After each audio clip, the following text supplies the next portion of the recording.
दोस्तों ये तब की बात है जब 2005 में इंडिया के एक लेजेंड स्विट्जरलैंड गए थे अपने टूर के लिए। 26 मई 2005 को वो स्विट्जरलैंड में लैंड हुए थे। स्विट्जरलैंड से लौटने के बाद उनके याद में, उनके सम्मान में स्विट्जरलैंड गवर्नमेंट ने 26 मई को साइंस डे डिक्लेयर कर दिया था।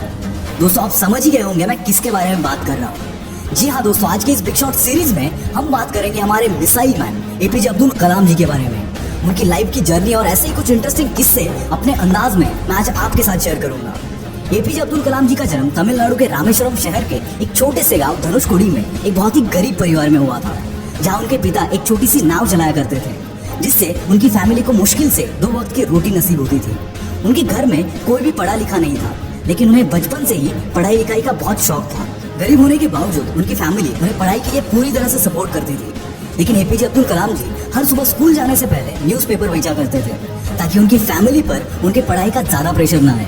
स्कूल में उनके मार्क्स उतने अच्छे नहीं आते थे, लेकिन वो हार्ड वर्किंग स्टूडेंट्स में से एक थे। उनका हमेशा सिर्फ एक फोकस रहता था कि हर दिन कुछ नया सीखा जाए, और इसीलिए वो घंटों घंटों तक पढ़ाई किया करते थे। बचपन से ही वो इंडियन आर्म फोर्सेस के पायलट बनना चाहते थे, इसीलिए उन्होंने अपनी स्कूलिंग खत्म होने के बाद मद्रास इंस्टीट्यूट ऑफ टेक्नोलॉजी के तहत एरोस्पेस इंजीनियरिंग में एडमिशन लिया।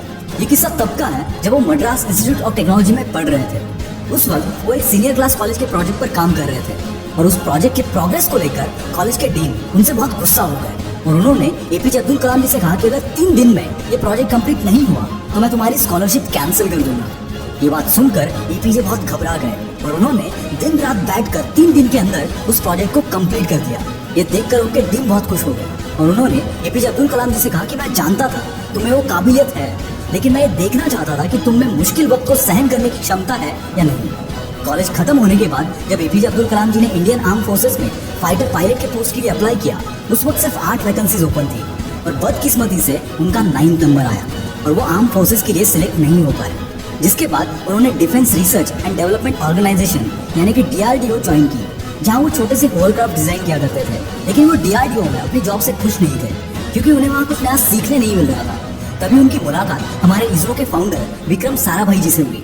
उनको एपीजे अब्दुल कलाम जी की मेहनत और हर वक्त कुछ नया सीखने की चाह बहुत पसंद आई, और उसके बाद उनका DRDO से इसरो में ट्रांसफर हुआ। इसरो में एपीजे अब्दुल कलाम इंडिया के सबसे पहले successful satellite launch SLV-3 Rohini के प्रोजेक्ट डायरेक्टर थे। उसके बाद उन्होंने कई प्रोजेक्ट्स इनिशिएट किए। 1980s में पृथ्वी मिसाइल सक्सेसफुली लॉन्च करने के बाद उन्हें नासा ने जॉब ऑफर करने की कोशिश की, लेकिन उन्होंने उसे ठुकरा दिया। पृथ्वी मिसाइल के सक्सेसफुल लॉन्च के बाद इंडियन कैबिनेट के तहत रिसर्च के लिए 3.88 बिलियन रुपीस के फंड्स अलॉट कर दिए, जिसके बाद एपीजे अब्दुल कलाम जी ने उनकी टीम के साथ मिलकर अग्नि, त्रिशूल, आकाश, नाग जैसे कई बड़े मिसाइल लॉन्च किए। उनके लीडरशिप के अंडर इंडिया को सबसे बड़ी कामयाबी तब मिली जब 1998 में इंडिया ने सीक्रेटली सारे न्यूक्लियर बॉम्ब टेस्ट करके इंडिया को सारी दुनिया के सामने एक न्यूक्लियर पावर घोषित कर दिया। जिसके बाद एपीजे अब्दुल कलाम जी को मिसाइल मैन ऑफ इंडिया के नाम से बुलाया गया। 2002 में एपीजे इंडिया के 11th प्रेसिडेंट बने। अपने प्रेसिडेंशियल टर्म के वक्त जब वो केरला विजिट के लिए गए थे, उस वक्त उन्होंने 2 लोगों को केरला के राजभवन में as a presidential guest invite किया था।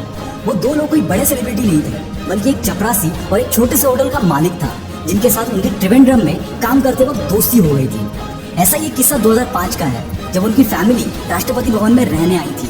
लगभग 10 दिन तक उनकी फैमिली के 52 लोग राष्ट्रपति भवन में थे, और उनके जाने के बाद एपीजे अब्दुल कलाम जी ने 3,52,000 अपनी फैमिली के रहने और खाने का खर्चा सरकार को दिया था। जब एक रिपोर्टर ने उनको ये पूछा कि आपने सरकार को पैसा क्यों दिया, तो उन्होंने जवाब देते हुए कहा था कि सरकार मेरे रहने और खाने का पैसा देती है, ना कि मेरे परिवार के। और इसी खुददारी ने पूरी दुनिया को इनसे प्यार करने पर मजबूर कर दिया। इनके पास जायदाद कोई नहीं थी अपनी किताबों के अलावा, पर अपनी कहानी से और अपने कामों से ये मिसाइल मैन पूरी दुनिया के लिए मिसाल बन गए।